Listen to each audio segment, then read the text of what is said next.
अर्थी वैसे ही सजाई जाती है जैसे सजाई जाती है, पुतले को लिटा करके। अस्थि विसर्जन कैसे करेंगे महाराज? अस्थि विसर्जन तो असंभव। बेमेतरा के बारूद फैक्ट्री में ब्लास्ट के बाद जिन्होंने अपनों को खोया, कुछ को शव मिला ही नहीं। ऐसे में फिर उन्होंने पुतले के साथ अंतिम क्रिया की। और किस तरीके से हिंदू रीति रिवाजों में जब शव नहीं मिलता है और अंतिम क्रिया करनी होती है तो कैसे की जाती है, और फिलहाल इस पूरे मामले में बातचीत करने के लिए हमारे साथ में वो पंडित जी हैं जिन्होंने परिजनों को अंतिम क्रिया करने के लिए बताया और उसी रीति रिवाज के अनुसार उन्होंने शव बरामद नहीं होने के बावजूद अपनों का अंतिम क्रिया किया है। पंडित जी, नाम जान सकता हूँ आपका? सनत कुमार पांडे। महाराज, क्या हुआ था, क्या कुछ कहा उन्होंने आकर के? थोड़ा शुरू से बात करते हैं। नहीं, मेरे पास और आकर के कुछ नहीं बोले। वहाँ हमारे परिवार के लोग एकत्रित हैं, निर्णय नहीं कर पा रहे हैं, अस्थि हमको मिली नहीं है, क्या करें महाराज आप बताओ।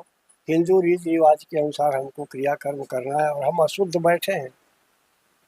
ना हमारे हाथ से कोई पानी पी सकता है, ना हमारे घर बैठ के भोजन कर सकते हैं।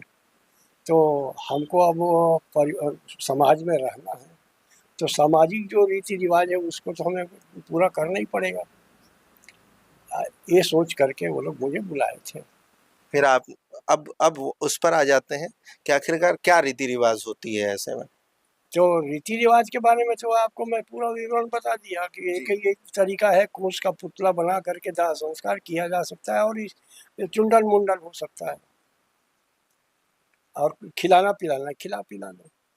अर्थी वैसे ही सजाई जाती है जैसे सजाई जाती है, पुतले को लिटा करके, वो बाकी सारी चीजें बिल्कुल वैसी सजाया जाता है। और जितना उनसे बन पड़े, गुलाल फूल जो भी, उसको अर्पण करें और दाह संस्कार कर दें। अस्थि विसर्जन कैसे करेंगे महाराज?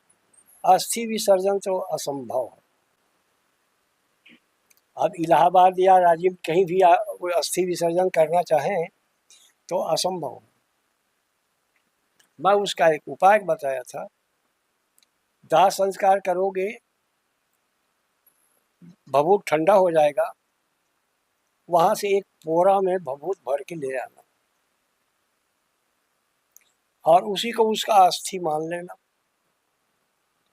जब जाना हो तब जाना, चाहे इलाहाबाद हो चाहे राजीव हो, वहाँ पिंड दान करा देना। और जब तक यहाँ रखोगे उसको घर में, तब तक वहाँ एक बाती का दीपक जलाना पड़ेगा रोज संध्या के समय। ऐसा उनको सलाह दिया था। दसगात्र और ब्रह्मभोज की क्या प्रक्रिया होती है महाराज? नहीं तो दसगात्र में 10वां दिन सिर मुंडन करना पड़ता है, पूरा शुद्धिकरण होता है उस दिन। तभी उनके हाथ से लोग बाग पानी पी सकते हैं, उनके यहाँ बैठ के भोजन कर सकते हैं। यदि वो सिर नहीं मुंडन कराएंगे तो वहाँ कोई बैठ के खाएगा नहीं, ना पानी पिएगा, उसी के परिवार का। ये उनके रीति रिवाज है, क्योंकि हर परिवार का अलग अलग रीति रिवाज होता है। तो 13वां उसका नहीं होता। अच्छा, जिनके शव बरामद नहीं होते, पुतले जलाए जाते हैं, उनकी 13वीं नहीं? नहीं। 13वां जो होता है वो है ब्राह्मण और राजपूत, सोनार और नाई। ये 4 जाति में 13 का महत्व है। तो दसगात्र के बारे में पूछे तो दसगात्र 10वां दिन अपना सिर मुंडन करा लो और 3 दिन पानी तालाब में दे दो और जब अस्थि तुम ले आना अपने घर में, अस्थि समझ करके लाना उसको, भभूत को, और पोरा में रखे रहना। जिस दिन जाना हो इलाहाबाद या जगह राजीव, तो वहाँ पिंड दान करा देना। बातचीत के लिए महाराज आपका शुक्रिया। बेमेतरा के पिरदा के पंडित जी ने बताया हो किस तरीके से कि जब शव बरामद नहीं होता है तो किसी का अंतिम संस्कार किस तरीके से किया जाता है। अस्थि विसर्जन को लेकर के भी काफ़ी कुछ उन्होंने आप लोगों तक बात अपने तरफ से रखी है।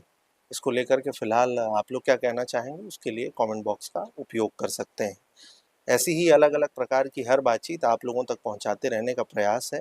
प्रयास में कितने सफल हो रहे हैं वो भी बताइएगा। फिलहाल छत्तीसगढ़ के बेमेतरा से आप सबका विवाह कैमरे के उस पार अंकित।